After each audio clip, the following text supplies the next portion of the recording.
Sekali lagi saya katakan, semoga analisa ini salah, semoga pandangan saya ini tidak tepat dan tidak terjadi, amin. Tapi sebagai orang yang meneliti, yang mempelajari, yang menganalisa dan melihat keadaan dan fakta sesuaikan dengan hadis Nabi, saya merasa di jari tangan yang satu ini, kurang dari 5 tahun ini, mungkin 1 tahun ini atau 2 tahun ini, semua perekonomian dunia akan hancur dan kita cuma tinggal kenangan. Lihat Pak, beberapa negara sekarang sudah mulai mengumumkan kepanikan nasional. Negara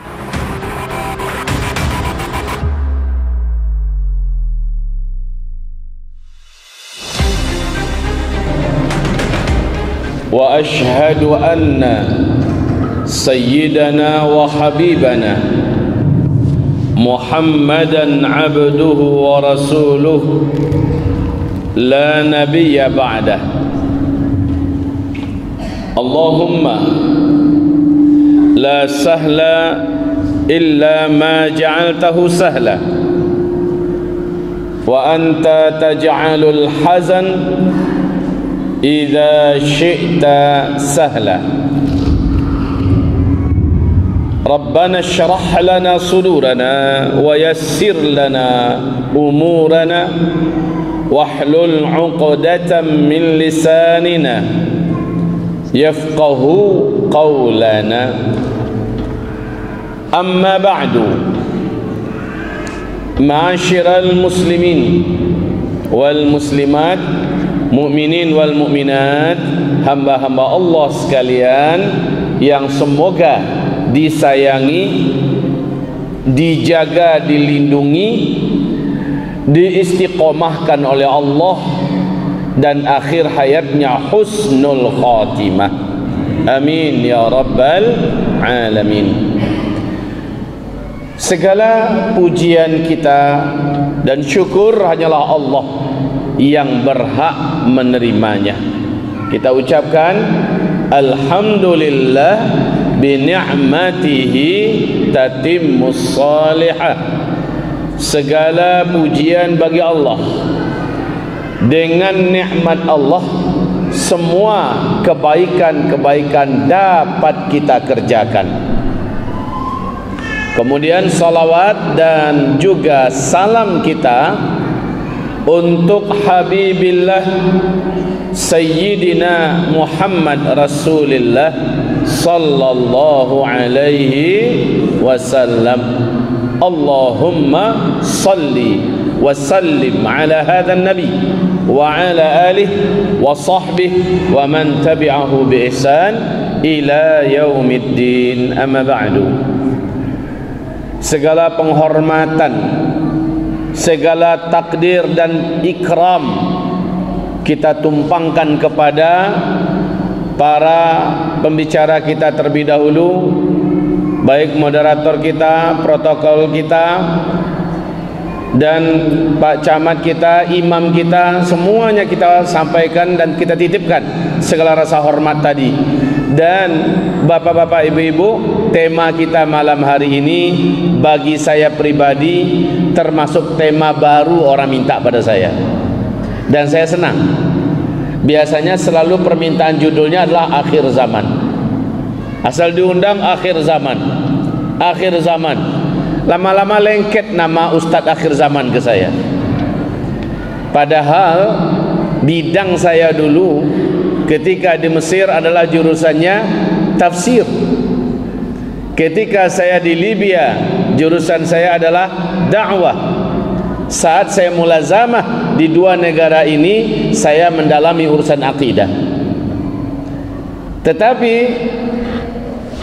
karena memang sempat di Malaysia selama 6 tahun berturut-turut, dakwah saya di semenanjung Malaysia, termasuk Malaysia sebelah timur, tentang akhir zaman, sampai ke Indonesia berita ini diminta di Jakarta. Mula-mula Jakarta yang minta saya mengkaji akhir zaman, lama-lama semua seprovinsi dan sampai luar negeri minta kajiannya akhir zaman.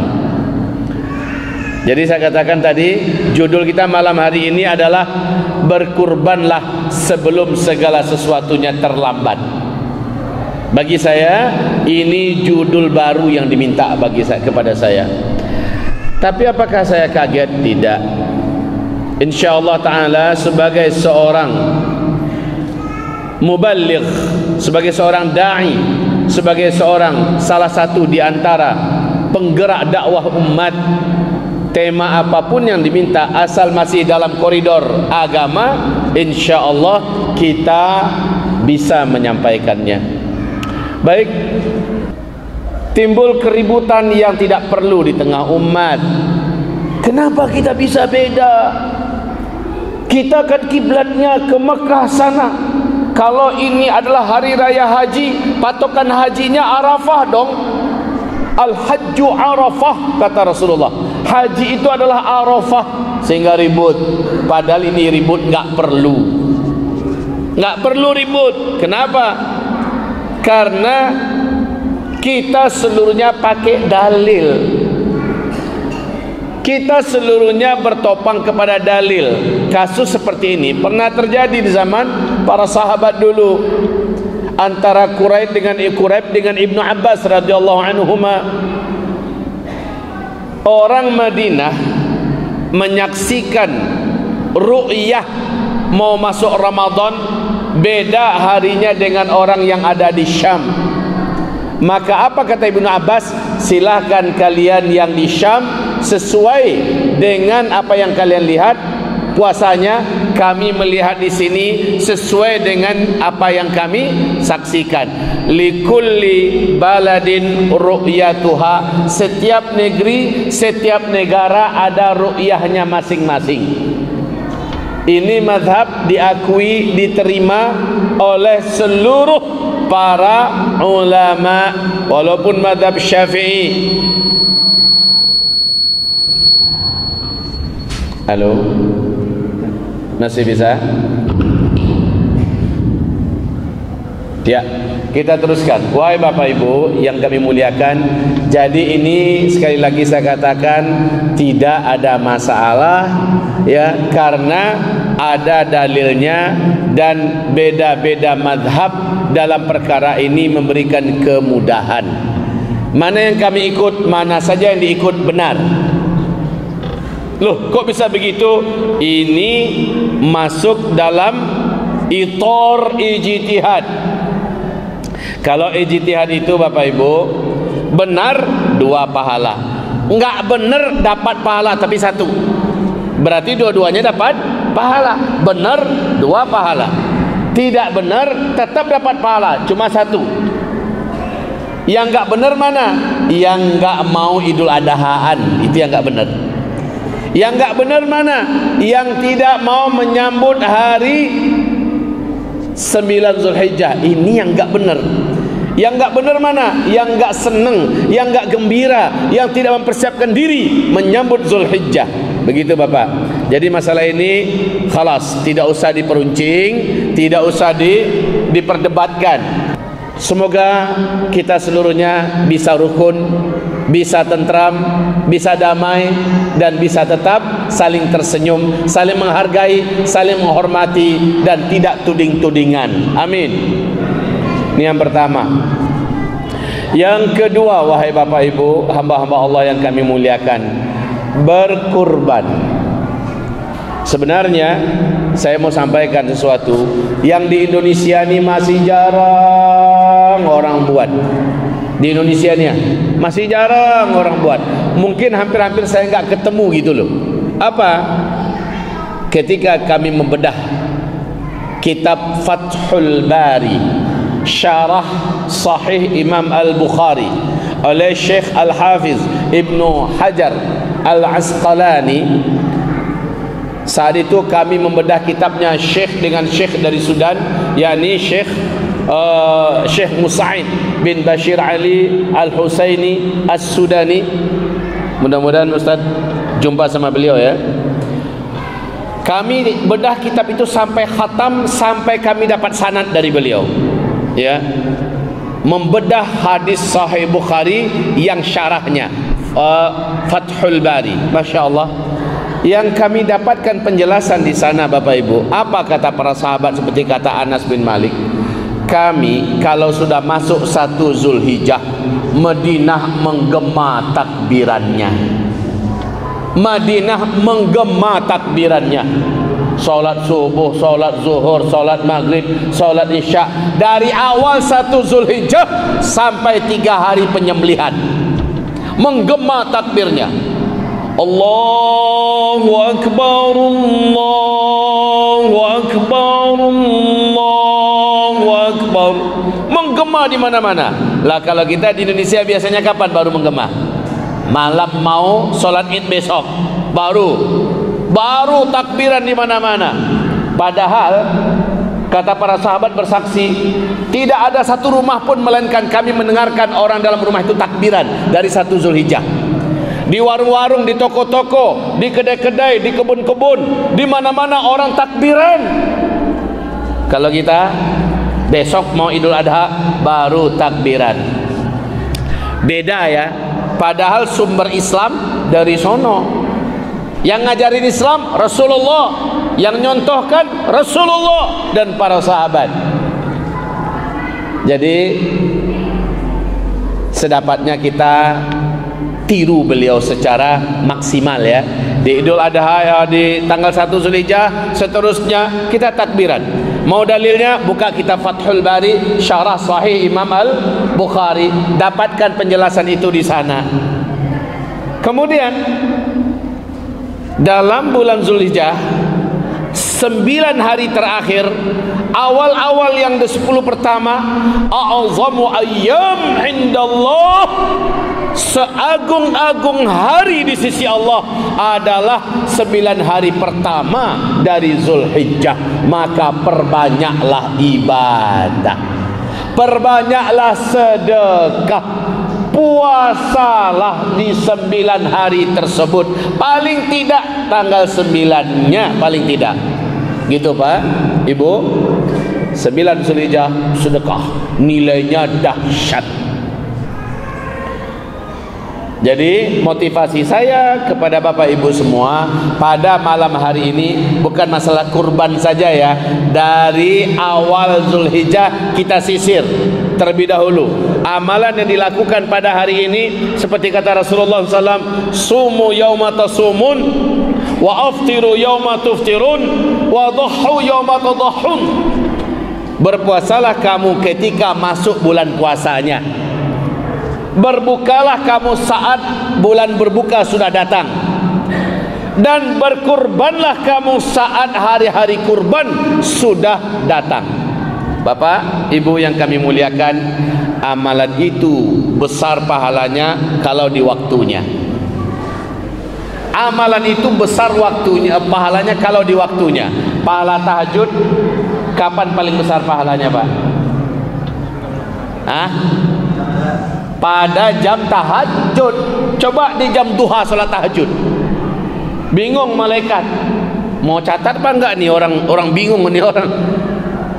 Salat tahajud itu besar pahalanya di waktu jam tahajud, yang paling utama di sepertiga malam terakhir. Puasa Senin Kamis besar pahalanya pas hari Senin, pas hari Kamis. Coba niatnya puasa Senin Kamis tapi puasanya hari Selasa, ini orang bingung. Jadi amalan kurban cuma adanya di Idul Adha. Ya, adanya di Idul Adha. Wahai Bapak Ibu, pada saat sekarang ini amalan mengalahkan amalan orang-orang yang mengatakan umroh, ya, haji segala macamnya. Tidak, bagi orang yang tidak berangkat haji, amalan yang paling besar mengalahkan jihad adalah berkurban. Ini amalan berkurban. Wahai Bapak Ibu yang kami muliakan, berkurban, saya ingin luruskan lagi sesuatu. Alhamdulillah saya dapat kabar baik tadi di masjid ini. Masjid Raya untuk tahun ini berapa belas ekor tadi? 17 ekor. Hah? Tahun ini 19 ekor. Allahu Akbar. Banyak itu. Tahun yang lalu 17 ekor, tahun sebelumnya 15 ekor. Jadi naik terus ya. Naik terus. Kita bangga tentunya. Tapi 15 ekor apa? 17 ekor apa? 19 ekor apa? Pasti sapi. Betul? Pasti sapi. Pertanyaan, awal syariat kurban ini kapan Bapak Ibu dengar? Pasti kisah Nabi Ibrahim dengan Nabi Ismail. Ketika Allah mengatakan, hai Ibrahim, aku terima pengorbananmu, aku akui cintamu padaku, aku terima niatmu, tetapi aku gantikan putramu dengan bikabashin, ya, dengan seekor lembu yang sehat dan gemuk. Sejak saat itu syariat kurban jatuh dan dimulai. Dan kurban itu adalah bikabash, bikharuf, dengan seekor lembu di empat imam mazhab, Abu Hanifah, Imam Malik, mazhab Syafi'i, mazhab Hambali, semua mazhab mengatakan lembu terlebih dahulu. Lembu. Ketika lembu tak ada baru kambing, karena kambing levelnya di bawah lembu. Saya pelihara lembu, Pak. Daging lembu itu lebih enak, lebih lembut, lebih, ya Allah, pokoknya dimakan pun jauh lebih tidak berbau, ya. Enggak ada lembu baru kambing. Ketika kambing juga habis, stoknya habis, baru boleh gotong royong di seekor sapi untuk 7 orang. Jadi sapi itu paling belakang. Lah kalau kita di Indonesia apa dulu? Sapi dulu. Udah habis sapi baru cari kambing. Kebalik, Pak. Habis kambing, kalau ada lembu kebalik. Maaf ya, saya yakin Bapak Ibu pasti dengar nih ceramah para dai dan ustadz kita. Setiap orang yang berkurban itu dihitung per helai lembu bulunya. Kalau kita hitung-hitung bulu ini, 1 ekor lembu yang gemuk dan sehat, hitung bulunya banyakkan mana dibandingkan dengan 1 ekor sapi, lalu di kulitnya itu dipotong dibagi 7, dihitung mana diadu bulu sapi yang dipotong bagiannya untuk kita, dan 1 lembu diadu mana yang banyak bulunya. Kalau hitung bulu nih pasti banyak yang lembu. Lembu itu apa? Di atas kambing yang kayak beri-beri, biri-biri, ya, yang kayak beri-biri kan itu kibash, ya. Ini kharuf, ya. Kalau kambing itu di bawahnya. Kambing itu agak bau, dagingnya juga agak sedikit keras. Tapi kalau lembu lembut, ya. Oh ya, baik, maafkan saya. Jadi apa nanca? Apa yang kambing, dia di atas kambing yang biri-biri itu, nang karitiang abuaknya itu, kalau kata orang Padang karitiang abuaknya, ya, keriting rambutnya. Baik, domba. Domba. Oke. Maafkan saya, wahai Bapak Ibu yang kami muliakan, itu urutannya, ya. Domba, kambing, sapi. Enggak ada sapi baru onta. Jadi urutannya begitu, ya. Coba tanya pada seluruh ustaz-ustaz kita yang dari Timur Tengah yang membahas kitab kuning, yang membedah kitab-kitab fikih, urutannya begitu. Domba, kambing, sapi, baru onta. Kalau di Indonesia onta enggak ada, kerbau. Itu urutannya, wahai Bapak Ibu. Nah, wahai Bapak Ibu yang kami muliakan, sah semuanya. Mau gabung di sapi, sah, berpahala. Selama ikhlas, hartanya benar, semuanya berpahala. Tapi kalau kita mau hitung-hitungan besar pahalanya yang mana, saya hanya serahkan urusan ini pada Allah. Hanya saja ke depan, kalau bisa sudah ada peternak-peternak domba bermunculan di mana-mana, mempersiapkan domba untuk kurban dan akikah. Domba untuk kurban dan akikah ke depan tahun-tahun berikutnya. Kalau sudah habis semua domba, stoknya dah habis, kambing udah habis, baru kita lari ke sapi. Begitu Bapak Ibu, hamba-hamba Allah yang kami muliakan. Dan untuk kita di Indonesia sekarang, syukur ya Allah, ya Rabb. Saya lihat orang Indonesia ini enggak miskin lah, enggak miskin. Kenapa enggak miskin? Covid 1 tahun, Covid 2 tahun, kita pikir ekonomi orang Indonesia udah jatuh. Pas selesai Covid, umroh langsung membludak, orang Indonesia semua isinya.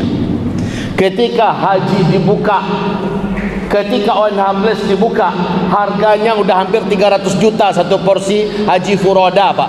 Banyak, ada ratusan yang menjual visa haji furoda 280 juta, 300 juta, laku habis semua sampai kurang. Allah, berarti orang Indonesia ini kuat-kuat ekonominya. Saya kemarin baru pulang nih, alhamdulillah, baru 3 minggu ini pulang dari Tanah Suci. Kemana mata saya memandang di Madinah, di Mekah tuh orang Indonesia aja isinya semua. Sikit cuma orang-orang luar negeri dari negeri yang lain, orang Indonesia semua. Orang Malaysia ada nyelip sikit-sikit. Ekonomi kita ini bagus sebenarnya. Untuk kurban bagaimana? Untuk kurban ini berapa orang nih semua? Ini kira-kira berapa? Anggaplah di sini ada 300 orang, anggaplah 400 orang. Satu keluarga ada suami dan istri. Kira-kira suami bisa nggak berkurban 1 ekor? Istri bisa nggak 1 ekor? Standar bisanya apa, Bu ya? Ada nggak standarnya? Ada. Apa itu? Bila di rumahnya untuk stok makan dan minum serta kebutuhan wajib keluarganya sudah terpenuhi dan dia punya tabungan, maka dia sudah wajib untuk berkurban. Hamba-hamba Allah dari mana tahu itu wajib? Apa kata Rasulullah? Orang yang mampu berkurban tapi dia tidak mau berkurban, nggak boleh ikut sholat bareng dengan kami. Tak boleh ikut sholat bareng dengan kami. Man lam yudhi fala yaqrabanna musallana. Orang yang tidak mau ikut berkurban padahal dia orang yang mampu, jangan coba-coba mendekati tempat sholat kami. Dilarang oleh Rasulullah, marah Rasulullah. Dia mampu tapi dia tidak berkurban. Wahai hamba-hamba Allah yang kami muliakan, untuk berkurban ini banyak yang akan berkata, memang berkurban sekarang 2.700.000, 2.800.000, kemana kami mau cari duit sebanyak itu? Saya bertanya, adakah di antara kita orang yang merokok satu hari habis 1 bungkus? Rata-rata harga rokok satu hari itu 20.000. Kalikan 1 bulan dah 600.000. Kalikan 10 bulan sudah 6 juta. 12 bulan jadi 7.200.000. Kalaulah dia potong 20.000 merokok sehari, besok ini 10.000 aja. Yang 10.000 ditabung untuk kurban. Sampai itu dapat malah domba yang gemuk, domba yang sehat, insyaallah ya. Dia dapatkan bergabung di kurban yang terbaik. Berarti nggak ada cerita nggak bisa, nggak ada cerita nggak sanggup berkurban. Ibarat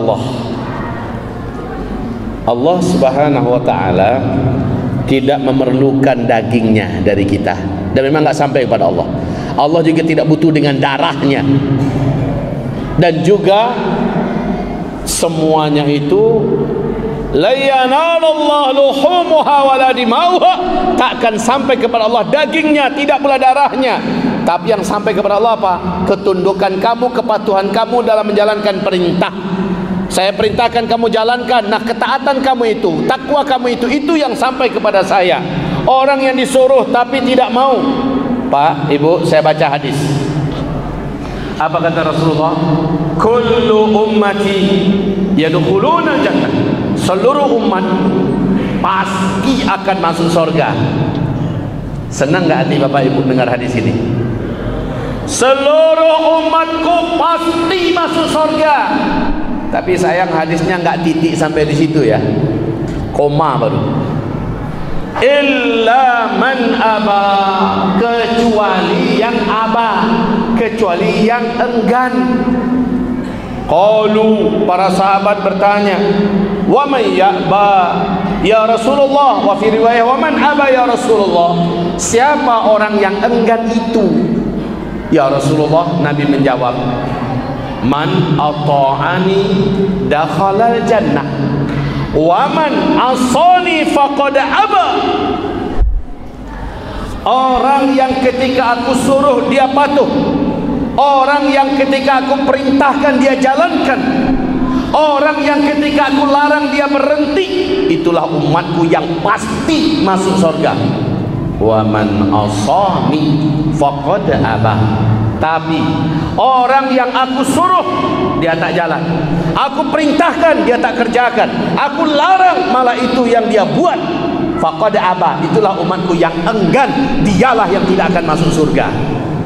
Sekarang kita disuruh oleh Rasulullah, kurbanlah kamu, berkurbanlah kamu. Saya tidak percaya kalau ada sepasang suami istri berkata, kami tak mampu, masing-masing punya HP, ngisi pulsa tiap sebentar, di rumahnya ada televisi, ada internet, ada motor, ya. Lalu dia mengatakan tidak mampu. Cincinnya memasang cincin, jarinya ada cincin emas, dia memakai gelang emas, memakai anting-anting dan memakai kalung. Dia berkata kami tidak mampu. Maka orang yang macam ini, fala yaqrabanna musallana, dia tidak boleh mendekati tempat-tempat salat kami. Inna a'tainakal kautsar fasalli li rabbika wanhar. Kami berikan kepadamu nikmat Al-Kautsar. Nanti telaga Rasul yang akan kita minum di dunia, nikmat yang banyak. Fasalli, salatlah kamu, wanhar, dan sembelihlah. Salat Idul Adha lalu nyembelihlah. Salat Idul Adha nyembelihlah. Orang yang tak ikut nyembelih padahal dia mampu, tak boleh ikut salat Idul Adha. Dia mampu tapi dia tidak ikut, maunya cuma nerima daging kurban, fala yaqrabanna musallana, tak usah. Padahal Bapak Ibu kan tahu salat Idul Adha itu anak kecil suruh ikut, wanita yang sedang dipingin, yang sedang hamil, yang sedang menyusui, wanita tua, laki-laki yang sakit, semuanya suruh datang meriahkan syiar salat Idul Adha. Tapi ada orang yang memang dilarang, ternyata dalam daftar si A, si B, si C umpamanya tidak boleh ikut gabung. Kenapa? Dia tidak ikut dalam daftar orang yang ikut kurban.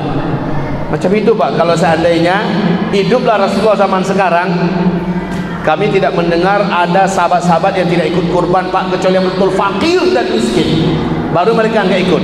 Asal mereka sedikit saja punya kemampuan, mereka akan berkurban.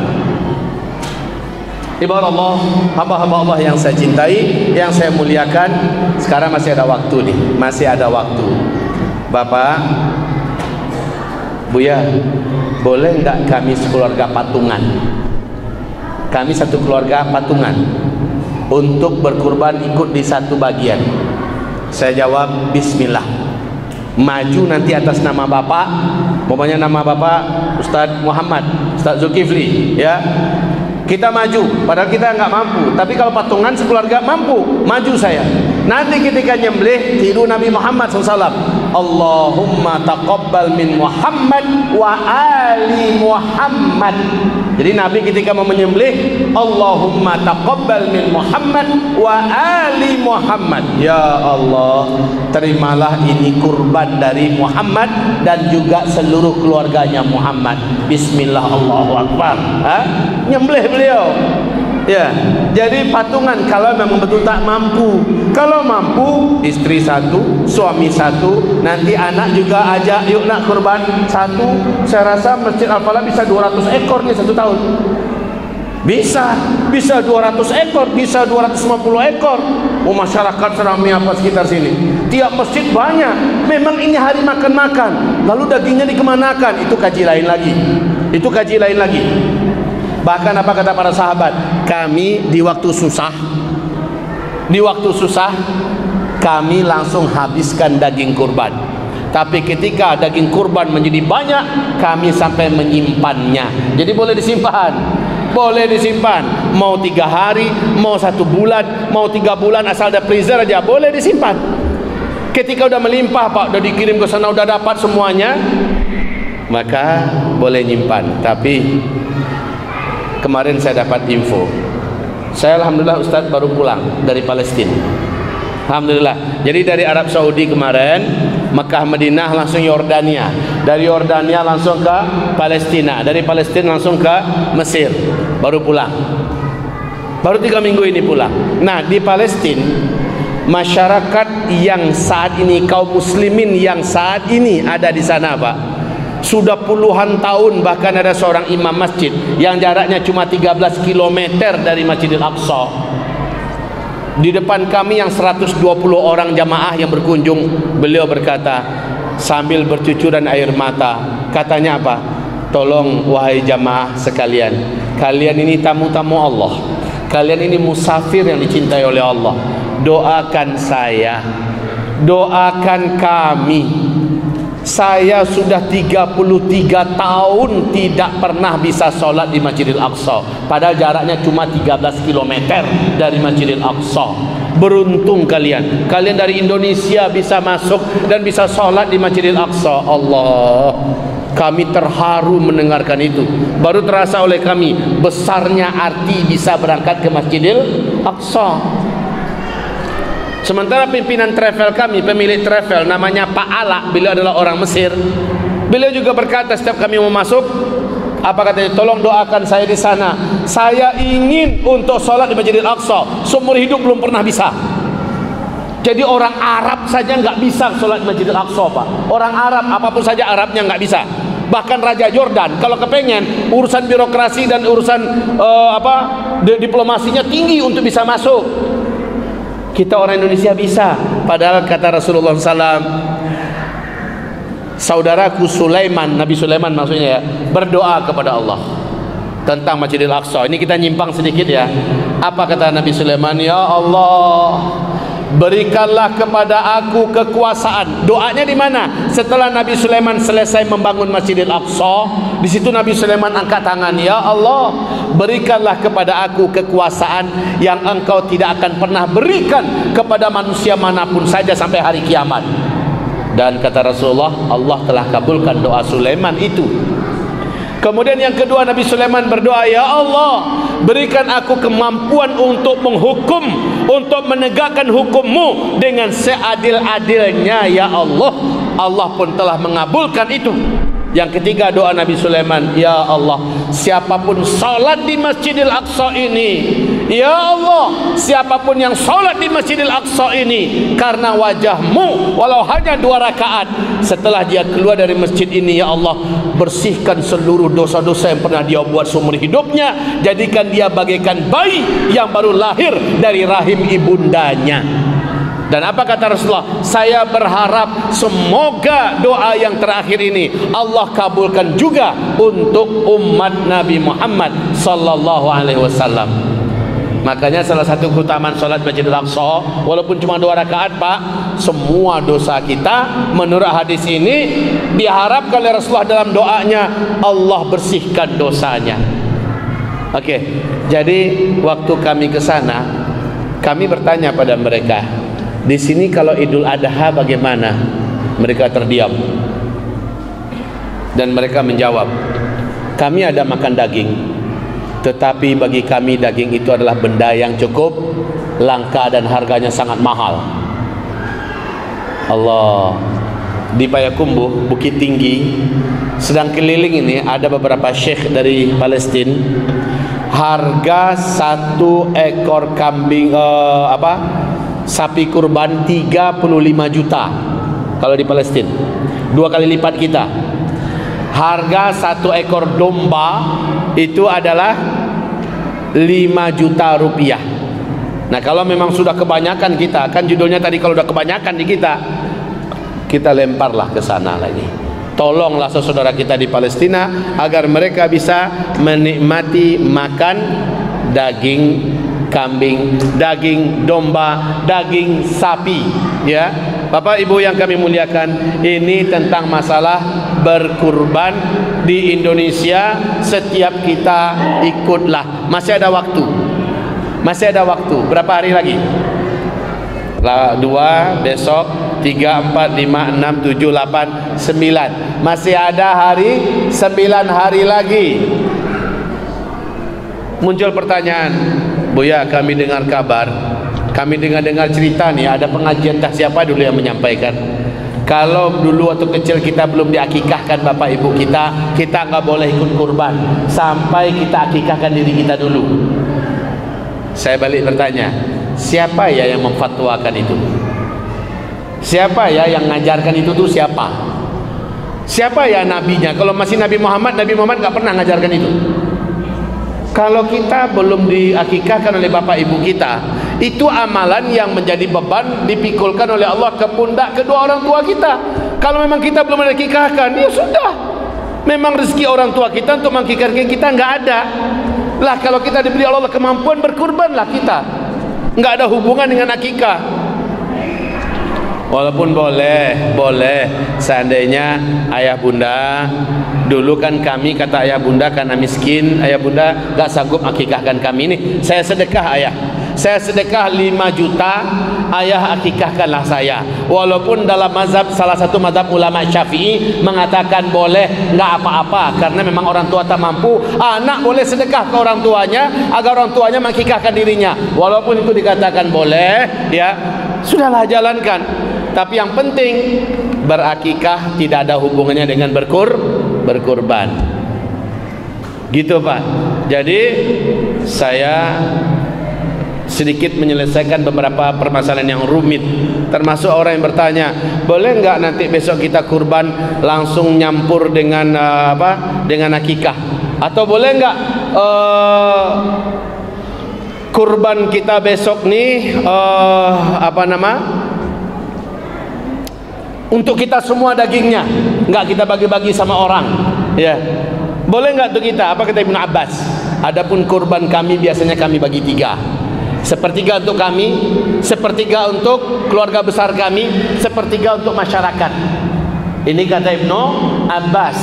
Nah bapak bagaimana? Mau semuanya untuk kita? Tafadhol. Yang diperintahkan itulah sembelih, niatkan karena Allah Subhanahu wa taala. Dagingnya untuk siapa? Mau untuk kita, mau untuk keluarga kita, tafadhol. Mau dibagi semuanya untuk kaum muslimin, lebih bagus. Jadi semuanya lapang. Ya, enggak ada cerita cuma bolehnya 1 kilo aja, cuma bolehnya sepertiga saja. Enggak ada batasan seperti itu. Kaum muslimin, lapang betul ini sebenarnya. Wahai hamba-hamba Allah yang saya muliakan, saya cintai, dan semoga bapak ibu semuanya masih ada waktu 8 hari berunding suami istri dan keluarga, ya, agar, tapi katanya saya dengar kabar tadi dari mana bapak kita ketua panitia kurban tadi makan bareng kami kata beliau sudah close. Enggak ada lagi orang yang mau daftar, enggak boleh lagi orang mau daftar untuk kurban. Kalau betul itu pening juga kepala kita ya. Kalau enggak boleh ya di masjid ini, mungkin masjid yang lain masih nampung kali. Ya, masjid-masjid lain mungkin masih nerima. Karena keren di masjid ini, manajemennya saya lihat mantap. Kami sekarang sudah enggak pusing lagi mikirkan sapi, sebab dari jauh-jauh hari sapi kita udah siap, udah standby. Orang ketika baru mulai nyari, kami sudah ada sapinya. Udah kami ternakkan sebelumnya, udah gemuk-gemuk, udah sehat-sehat. Mantap ini. Ya, namun bagi kita yang baru malam ini tersentak dan mau ikut, nggak bisa di masjid ini, di tempat lain, di masjid lain bisa gabung di mana-mana, ya. Bahkan saya yakin di pesantren Ustaz pasti nerima. Beliau punya pesantren Sabirin, tahfiz Quran. Beliau Ustaz tamatan Sudan, ya, 8 tahun, ya 8 tahun, 6 tahun ya, beliau selesai di Sudan, MA-nya di Sudan, dan sekarang buka tahfiz Quran, ya. Pesantren pasti nerima bersama santri tahfiz. Suntikkan ke sana 1 ekor domba, 2 ekor domba, 1 ekor sapi. Tuh biasanya pesantren kalau berlebih pasti warga diajaknya. Itu yang kami lakukan di pesantren kita, Ustaz. Ini sampai sekarang kalau nggak salah yang baru masuk ke pesantren kita di sana, untuk yang putra saja itu sudah 5 ekor sapi. Kambing terus nambah tuh, terus nambah. Wahai bapak ibu yang kami muliakan, prinsip kami kalau udah berlebih itu santri kita panggil masyarakat. Waktu Idul Adha kita kasih masyarakat kupon, ya, dimana dengan kupon itu warga masyarakat bisa nanti datang ngambil paket kurban. Itu bapak ibu hamba-hamba Allah yang kami cintai. Sekarang kita di akhir zaman. Nah, tadi ada sahabat kami yang bertanya, gimana mengkaitkan kurban ini dengan akhir zaman? Kata saya gampang. Kalau harus ada akhir zamannya juga saya sebutkan, gampang. Sekarang kita di akhir zaman, kita berkurban, kurban akhir zaman, selesai kan? Ini kurban akhir zaman. Penyembelihnya penyembelih akhir zaman. Imamnya imam akhir zaman, ustadznya ustadz akhir zaman. Namun hubungannya apa, Bapak, Ibu? Ekonomi kita tidak selamanya masih terkendali. Ini yang mau saya sampaikan. Tidak selamanya. Semoga saya keliru, mudah-mudahan saya salah, amin. Kalau dalam perhitungan dan analisa saya nggak nyampe tahun-tahun di jari tangan yang 5 ini ya, semua perekonomian seluruh dunia hancur, Pak. Seluruh perekonomian sedunia hancur. Kita tak akan bisa lagi seperti sekarang ini, bisa berkurban, bisa menikmati daging, ya. Wahai Bapak Ibu yang kami muliakan, sekali lagi saya katakan, semoga analisa ini salah, semoga pandangan saya ini tidak tepat dan tidak terjadi, amin. Tapi sebagai orang yang meneliti, yang mempelajari, yang menganalisa dan melihat keadaan dan fakta sesuaikan dengan hadis Nabi, saya merasa di jari tangan yang satu ini, kurang dari 5 tahun ini, mungkin 1 tahun ini atau 2 tahun ini, semua perekonomian dunia akan hancur dan kita cuma tinggal kenangan. Oh, besok Idul Adha, jangankan untuk ikut berkurban, kita saja mikir apa yang bisa kita makan hari ini. Lihat Pak, beberapa negara sekarang sudah mulai mengumumkan kepanikan nasional. Negara-negara Timur Tengah, negara-negara Eropa, Amerika, ya, ini sudah mulai mengumumkan kepanikannya dengan negara Khurasan. Kenapa? Stok gandum seluruh dunia sudah menjadi langka, ya. Di Mesir saja sudah panik. Sisi mengatakan paling lama bertahan 6 bulan ke depan, lalu kita akan pusing habis bagaimana cara memenuhi kebutuhan biji-bijian, gandum dan sebagainya. Arab juga sudah mulai kolaps dalam masalah kebutuhan makanan pokok dan seterusnya. Walaupun duit ada Pak, tapi yang mau dijadikan makan itu nggak ada. Dan perang yang akan terus melebar. Jadi hubungannya apa? Maksud saya begini, siapa yang mengingat Allah, siapa yang beribadah sesuai dengan perintah Allah ketika dalam keadaan lapang, di saat sempit Allah langsung ingat kepadanya. Siapa yang ketika bisa ikut dalam kondisi dia mampu, dia ikut. Ketika dia sudah tidak mampu, kondisinya emergensi, saat darurat, dia sekali saja menjerit kepada Allah, Allah prioritaskan menyelamatkannya. Man dzakarani fi usri dzakartuhu, man dzakarani fi yusri dzakartuhu fi usri. Siapa yang mengingat aku di masa-masa lapangnya, di masa-masa rezekinya mudah, dia kurban, dia berinfak, dia bersedekah. Ketika saat sempit, ketika saat susah, nyawanya terancam, aku terlebih dahulu akan menyelamatkannya dan memprioritaskannya. Begitu Pak. Sekarang kita ini masih sanggup. Yang masih sanggup, keterlaluanlah kita di dalam menabung kepada Allah Subhanahu wa ta'ala. Maka kalau dapat, kita yang ikut kurban, kita usulkan ke panitia, Pak Panitia, kenapa cuma 2.500.000? Kenapa kita tidak cari sapi yang tergemuk, yang tersehat, yang bisa 1/2 ton, ya, yang bisa 500 kg, 600 kg. Walaupun kita kurbannya 3,5 juta satu orang, nggak apa-apa, kami siap, kami ikhlas. Cari yang terbaik Pak. Itu kalau kita mampu, ya. Kalau tidak mampu ya enggak apa-apa, ya. Enggak apa-apa dengan harga 2.500.000, hanya dengan seekor kambing yang ramping, yang sederhana, ya. Sebenarnya selagi kita mampu, pilihlah yang terbaik, karena apa yang kita berikan dijamin oleh Allah, Allah kembalikan 10 kali lipat. Apa yang kita berikan Allah jamin, Allah kembalikan 10 kali lipat di dunia. Sementara di akhirat berbunga dan terus berbunga, berbunga dan terus berbunga. Apa yang Bapak infakkan, apa yang Bapak Ibu sedekahkan di dunia, di sisi Allah terus berbunga, berbunga, berbunga. Nanti ketika di tabungan kita lihat di akhirat, thaqulat mawazinuh, berat timbangannya. karena dia terus berbunga. Sementara di dunia Allah kembalikan 10 kali lipat. Di Payakumbuh, kota Payakumbuh, seorang pengusaha yang SD pun gak tamat, ayamnya puluhan ribu lalu berakhir dengan ratusan ribu. Ayam ternak ya, ayam petelur. Dia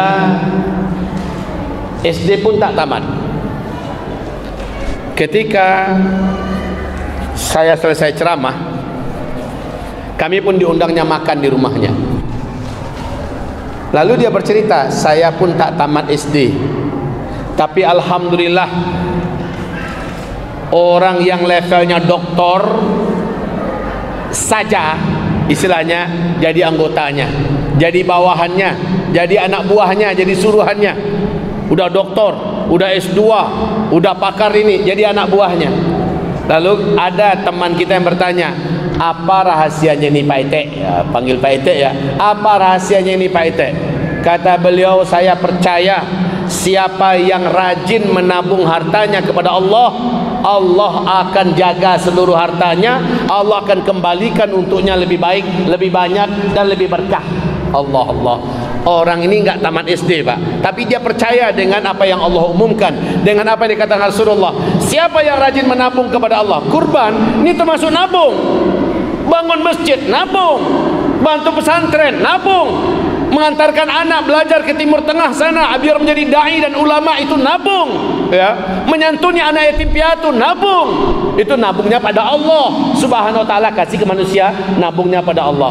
Dijamin Allah akan kembangbiakkan hartanya, Allah akan banyakkan hartanya, dan Allah akan berkahi hartanya, Allah berkahi keluarganya. Allahu Akbar. Jadi Bapak Ibu yang kami cintai, waktu kita masih ada, mari ya, kalau kata orang Malaysia, jum ya, jum rame-rame kita sama-sama untuk ikut berkurban. Masih ada waktu. Dan ingat, kalau kita sudah berkurban, dah berniat kita untuk kurban, kita sudah setitipkan ke masjid, masjid sudah belikan kurbannya, sejak itu larangan-larangan orang sedang ihram berlaku untuk kita Pak, sampai hewan kita disembelih ya. Larang-larang kita sedang ihram berlaku untuk orang yang akan ikut kurban sampai hewannya disembelih. Itu perlu diperhatikan. Mudah-mudahan penyampaian kami yang sebentar dan sederhana ini menjadi motivasi bagi Bapak Ibu bahwa kita tidak akan lama bisa menikmati suasana macam ini. Selagi masih ada, ikutlah ya. Selagi masih bisa, jangan ketinggalan. Sekarang wahai Bapak Ibu, mudah-mudahan tahun depan masih ada rezeki. Kalau ternyata sudah kompak dunia, kalap semuanya, sudah sulit ekonomi seluruhnya, kita tidak pernah menyesal. Alhamdulillah, tahun yang lalu, beberapa tahun sebelumnya, tiap tahun saya ikut kurban dulu. Sekarang seluruh manusia di bumi sudah tak bisa lagi kurban. Kita punya kenang-kenangan manis Pak, jangan sampai nyesel. Ya Allah, kalaulah sekarang ekonomi saya, kalaulah sekarang duit saya, kalaulah sekarang Bapak tidak akan bisa lagi. Kata Rasulullah, penutup ya, apabila kamu nanti akan mendapati suatu zaman orang-orang membawa hartanya ke sana kemari untuk disedekahkan, tapi sudah tidak ada lagi orang yang mau menerima. Kata Rasulullah, setiap orang berkata, dulu saya perlu, kemarin saya butuh, sekarang sudah tidak lagi. Jadi sebelum masa itu terjadi, sekarang Bapak Ibu bisa, sekarang Bapak Ibu ada, sekarang ikut, jangan sampai Bapak menyesal kemudian. Barakallahu fikum.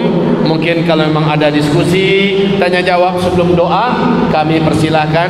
Nampaknya kertas tadi sudah menyebar ya sana kemari. Awas, yang saya bisa jawab saya jawab, yang tidak bisa saya jawab saya akan mengatakan Allahu wa rasuluhu a'lam, la adri. Itu jawaban saya yang paling sehat ya. Allah dan Rasulnya Maha tahu, saya tidak tahu. Boleh apa, daging apa? Boleh daging dibagi dan boleh untuk kita semua. Ya. Terus pertanyaannya? Pertanyaannya, beliau minta dalilnya. Boleh untuk kita semua, beliau minta dalilnya. Iya. Bismillah. Ini babnya bab muamalah ya. Kalau diminta dalil, al aslu fil asya'i al ibahatu ma lam yadullu dalilun ala tahrimiha. Ini dalil kaidah usul fiqh. Apa artinya? Asal dalam segala sesuatu itu adalah boleh ya, boleh.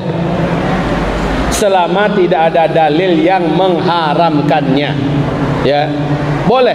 Kalau dibuka dalam kitab Sahih Fikih Sunnah, kalau dibuka dalam Sahih Fikih Sunnah, ada yang daging kurbannya dia habiskan untuk dia sekeluarga, dan ada yang menyimpan dirinya dan tidak ada sahabat lain yang mengingkari. Dan amalan sahabat adalah dalil. Amalan sahabat adalah dalil. Ketika daging itu hanya cukup untuk keluarga besarnya, sehingga tidak merembes ke orang di luar keluarganya, maka cukup. Bahkan ada yang menyimpan untuk dirinya sampai 3 bulan berturut-turut. Ada sahabat yang melakukan itu, dan amalan sahabat adalah dalil ya, selama tidak ada sahabat-sahabat yang lain mengingkarinya. Jadi ketika ada riwayat macam ini, kalau ditanya mana dalilnya, tuh ada enggak dalam Al-Quran? Surat At-Taubah ayat 100, di mana Allah menyatakan amalan Muhajirin dan Ansor adalah amalan yang jadi dalil dan malah diperintahkan untuk diikuti. Artinya kalau memang untuk keluarga saja enggak cukup, kita keluarga banyak, anak beranak pinak banyak ya, kita mau ngasih orang lain, yang terdekatlah kasih dulu ya, karib kerabat. Makanya sepertiga untuk kami, kata Ibnu Abbas, sepertiga untuk karib kerabat keluarga, sepertiga baru untuk orang lain. Itu bagi yang mau. Sementara kata Abdullah bin Mas'ud, bahkan ada yang menahan untuk dirinya dan tidak ada yang mengingkari. Berarti boleh begitu. Pertanyaannya, apa yang terjadi sekarang di Palestina ini? Pertanyaannya bagus. Apa yang terjadi sekarang? Kalau yang terjadi malam ini saya nggak tahu. Tapi apa yang terjadi secara umum belakangan ini? Palestina tuh gitu-gitu aja. Tapi perlu saya infokan pada Bapak Ibu semua, Palestina hari ini merintih, meratap lebih hebat dari sebelumnya, Pak. Sekarang ini mungkin sisa tanah yang jadi milik kaum muslimin Palestina hanya 8% yang masih tersisa. 92% sudah dijajah oleh kaum Yahudi hari ini. Wahai Bapak Ibu yang kami muliakan, dan orang Palestina yang di luar Baitul Maqdis haram masuk ke Baitul Maqdis. Jadi nggak bisa. Padahal jarak mereka hanya butuh 10 menit naik motor. Nggak bisa mereka masuk ke Baitul Maqdis. Sholat di Masjidil Haram nggak bisa. Betul-betul mereka terjajah, Pak. Kami keliling.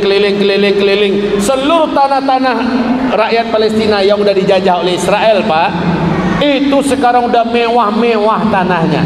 Jalannya sudah seperti jalan tol 4 jalur. Gedungnya udah mewah standar Eropa. Ya, sementara kawasan yang masih dikuasai oleh otoritas PLO atau Palestina berkuasa, ini jalannya berlubang-lubang, jelek-jelek, instalasi airnya bermasalah, listriknya banyak masalah, ya, kemudian internetnya bermasalah. Pokoknya sedih, Pak, kita lihat kontras sekali kayak siang dan malam. Dan mereka mau keluar berpayah, mau masuk payah, ya negeri terjajah lah. Itu kondisi sekarang. Maka saya mengingatkan kita semua, kasus Palestina adalah kasus yang semua kita, Bapak, Ibu dan saya nanti dituntut pada hari kiamat kelak. Rakyat Palestina berhak menuntut kita sedunia apabila kita tidak peduli. Selama kita peduli, tuntutan mereka kepada kita dilepaskan oleh Allah Subhanahu wa taala. Kepedulian kita kepada Palestina wajib hukumnya, bukan fardu kifayah, fardu ain. Seperti kata Umar bin Khattab radhiyallahu anhu, Masjidil Aqsa, tanah Baitul Maqdis adalah tanah wakaf umat Islam untuk seluruh dunia. Maka ketika tanah ini resmi dijajah kembali, ketika Donald Trump mengumumkan bahwa Baitul Maqdis adalah ibu kotanya Israel, sejak itu Baitul Maqdis resmi dijajah oleh Zionis Israel. Sejak itu umat Islam seluruh dunia, saya, Bapak, Ibu dan kita semua dituntut memerdekakannya. Kalau kita belum mampu, maka minimal membantunya, ya, dengan harta, dengan doa dan dengan pembelaan secara media. Kita harus ikut, Pak. Kalau enggak, bagaimana Bapak menjawab, bagaimana Ibu menjawab nanti pada hari kiamat? Mungkin itu yang bisa saya jawab, ya, tentang Palestina sekarang. Lanjut pertanyaan Bu ya. Ya, silakan. Ini ada beberapa pertanyaan yang sama. Apakah sampai niat kurban untuk orang tua yang sudah meninggal? Menurut Imam Ahmad Ibnu Hanbal, dan pernyataan Imam Ahmad Ibnu Hanbal ini diijma'i secara sukuti oleh mazhab Hanafi, mazhab Maliki dan mazhab Syafi'i. Sampai, ini kata Imam Ahmad bin Hanbal. Ya, Imam Ahmad ini imamnya para ahli hadis. Jadi beliau mengatakan sampai bila diniatkan untuk orang tua kita sudah meninggal dunia, sedekah kita untuk orang tua kita, sampai.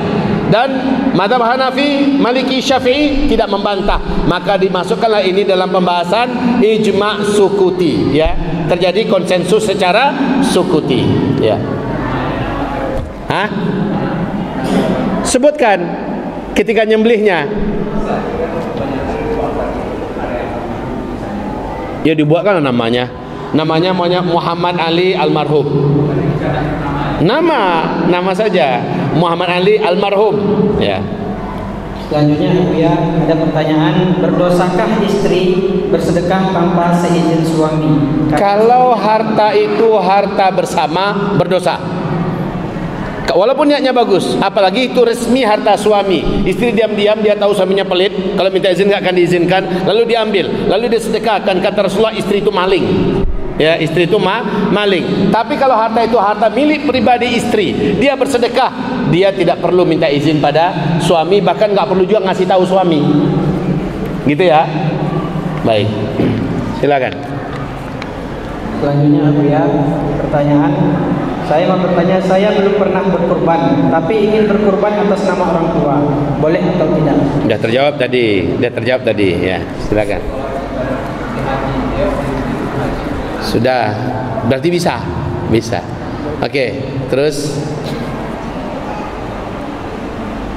bahkan saya kasih kabar gembira ya untuk yang bertanya ini dan buat kita semua. Ini kita ada duit, tapi kita ingin sedekah untuk orang tua kita almarhum untuk kurban. Tahu enggak Bapak Ibu? Kita dapat pahala 2. Ya. Ketika kita mengkurbankan atas nama orang tua kita, apakah menurut Bapak Ibu kita tidak dapat pahala sebanyak yang orang tua kita dapat? Kita dapat sebanyak pahala yang orang tua kita dapat. Allahu Akbar. Ya. Selanjutnya Abu ya, pertanyaan dari Allah. Bagaimana cara kita menghadapi keadaan dunia yang semakin carut marut sekarang, apalagi untuk pendidikan anak di zaman sekarang? Terima kasih Abu ya. Jangan dihadapi, nggak sanggup kita. Ya, jadi bagaimana? Qu anfusakum wa ahlikum nara, itu ajalah. Konsentrasilah kamu melindungi dan menjaga dirimu dan keluargamu dari api neraka. Sekarang ini dari segala sisi, di dunia pendidikan jahiliyah, di dunia kedokteran sudah disusupin oleh kejahatan, di dunia politik nggak karu-karuan ya, kayak udah nggak bisa lah kita berkata sekarang.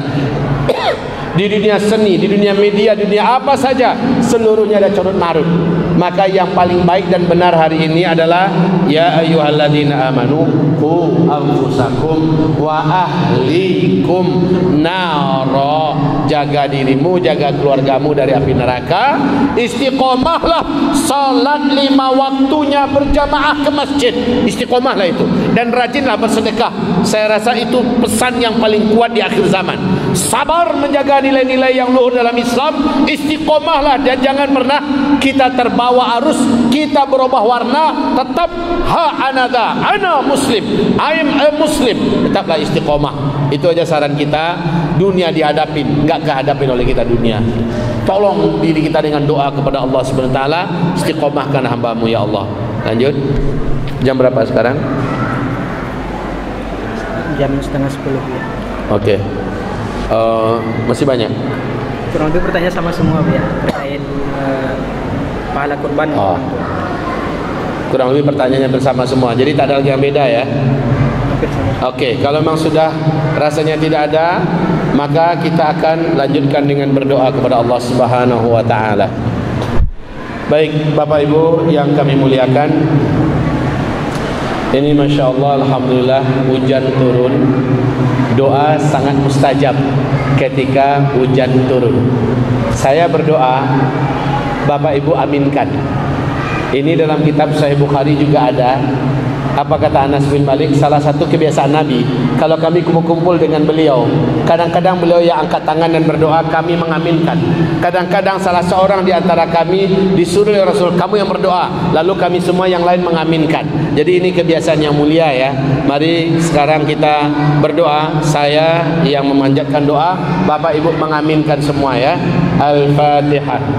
أعوذ بالله من الشيطان الرجيم بسم الله الرحمن الرحيم الحمد لله رب العالمين الرحمن الرحيم مالك يوم الدين إياك نعبد وإياك نستعين اهدنا الصراط المستقيم صراط الذين أنعمت عليهم غير المغضوب عليهم ولا الضالين آمين اللهم صل وسلم على سيدنا محمد صلى الله عليه وسلم وعلى آله وصحبه أجمعين ومن تبعه بإحسان إلى يوم الدين اللهم اغفر للمسلمين والمسلمات والمؤمنين والمؤمنات الأحياء منهم والأموات برحمتك يا سميع قريب مجيب الدعوات ربنا ظلمنا أنفسنا وإن لم تغفر لنا وترحمنا لنكونن من الخاسرين ربنا لا تزغ قلوبنا بعد إذ هديتنا وهب لنا من لدنك رحمة إنك أنت الوهاب ربنا فاغفر لنا ذنوبنا وكفر عنا سيئاتنا وتوفنا مع الأبرار ربنا إنا نسألك الثبات والاستقامة في ديننا اللهم يا مقلب القلوب ثبت قلوبنا على طاعتك ثبت قلوبنا على دينك ثبت قلوبنا على الدعوة في سبيلك ثبت قلوبنا على الإيمان بك ثبت قلوبنا يا ربنا في نصرة شريعتك اللهم اجعلنا من الأخيار والأبرار اللهم أدخلنا يا ربنا مع عبادك الصالحين اللهم تقبل منا الدعاء اللهم إنا نسألك من الخير كله ما علمنا منه وما لم نعلم ونعوذ بك من الشر كله ما علمنا منه وما لم نعلم اللهم إنا نسألك ما سألك به اللهم إنا نسألك من خير ما سألك به نبيك محمد صلى الله عليه وسلم وعبادك الصالحون ونعوذ بك من شر ما استعاذك منه نبيك محمد صلى الله عليه وسلم وعبادك الصالحون اللهم اجعل عيد الأضحى في هذه السنة بالنسبة لنا يا ربنا مباركة من عندك يا ربنا تقبل منا يا ربنا ما ننحره لك يا رب تقبل منا جميع ضحايانا يا ربنا من أضحياتنا يا ربنا تقبل منا أعمالنا الصالح من الصيام والقيام والتلاوة والقراءة اللهم تقبل منا جميع الصدقات ونفقات اللهم تقبل يا ربنا يا أرحم الراحمين اللهم ربنا يا مجيب السائلين ربنا حرر لنا مسجد الأقصى بفلسطين اللهم انصر المجاهدين بفلسطين اللهم حرر واستقبل لنا يا ربنا مسجد الأقصى بأرض فلسطين اللهم انصر الإسلام والمسلمين اللهم انصر الإسلام والمسلمين اللهم انصر الإسلام والمسلمين في كل مكان وزمان ربنا آتنا في الدنيا حسنة وفي الآخرة حسنة وقنا عذاب النار سبحان ربك رب العزة عما يصفون وسلام على المرسلين والحمد لله رب العالمين اللهم آمين وتقبل منا يا رب الكريم Allahumma amin. Bapak Ibu yang kami muliakan, semoga doa kita barusan diijabah oleh Allah. Amin. Semoga Bapak Ibu seluruhnya istiqomah, imannya tetap terpelihara sampai menghembuskan nafas terakhir. Semoga Bapak Ibu nanti dipertemukan kembali oleh Allah kita bersama-sama di dalam surganya kelak. Amin ya rabbal alamin. Baik, sebelum kita membaca surat Wal Asri, doa kafaratul majlis, seperti kata Nabi, siapa yang membaca doa kafaratul majlis, maka sebelum ia berdiri di tempat duduknya masing-masing, Allah gugurkan seluruh dosa-dosa kecil yang terlanjur ia buat sebelum itu. Sebelum kami mengajak Bapak Ibu membaca doa kafaratul majlis, di depan saya ini adalah madu hitam dan madu murni yang telah kami doakan telah diruqyah. Madu ini, wahai hamba-hamba Allah, bila ada di antara kita yang menurut medis enggak bisa sembuh-sembuh, menurut bahkan enggak diketahui penyakitnya apa, tapi kita merasakan sakit, insyaallah dengan kekuatan ayat ruqyah yang didoakan dan mukjizat syifa dalam madu yang dijanjikan oleh Allah dalam Al-Quran, Allah angkat penyakit-penyakit tersebut dengan izin Allah Subhanahu wa taala. Perlu Bapak Ibu ketahui, di dalam kita menyampaikan madu ini, kita mengamalkan sunnah, dan keuntungannya 100% adalah untuk dakwah dan jihad fi sabilillah, untuk santri, untuk pembelajaran, untuk dakwah fi sabilillah, untuk pembangunan masjid, untuk pondok pesantren. Jadi ini seluruhnya kembali untuk tabungan Bapak Ibu. Jadi ini kita sediakan di luar, tafadhol didapatkan. Ya Allah, sembuhkan penyakit hamba, apapun penyakitnya, sembuhkan ya Rabb. Ya Allah, kalau ini adalah sihir, angkatlah sihir itu ya Rabbana dengan kekuatan ruqyah yang ada di dalam madu ini. Begitu Pak. Kalau yang ini khusus untuk pernafasan, ini khusus untuk pernafasan. Ini namanya Qustul Hindi. Siapapun yang bermasalah dengan pernafasan, maka diteteskan saja ke air hangat, 1 tetes, paling banyak 3 tetes, dan diminum.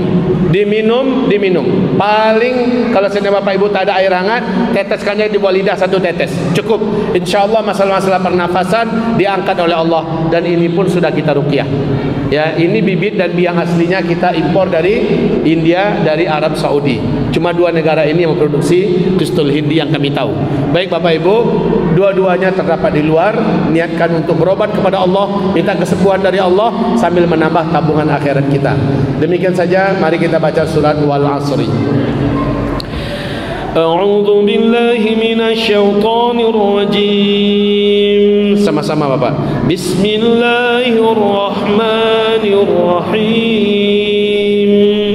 Wal 'asri innal insana lafi khusr illa alladhina amanu wa 'amilus solihat wa tawasaw bil haqq wa tawasaw bis sabr.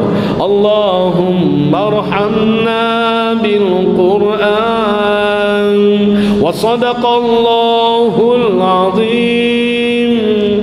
Mari tutup dengan doa kafaratul majlis, sama-sama dibaca. Subhanakallahumma, silakan, wa bihamdika asyhadu an la ilaha illa anta astaghfiruka wa atubu ilaik. Walhamdulillahi rabbil alamin. Wabillahi taufiq wal hidayah. Mohon maaf lahir dan batin. Yang benar hanyalah dari Allah, dari Rasulnya. Yang salah adalah dari hamba Allah yang dhaif ini, dan Allah serta Rasulnya berlepas diri dari segala kesalahan yang kami katakan. Semoga Allah ampuni kami. Ambillah yang baik dan amalkanlah yang benar, tinggalkanlah yang menyimpang. Semoga sekali lagi Allah menerima amal soleh kita semuanya. Amin ya rabbal alamin. Billahi taufiq wal hidayah.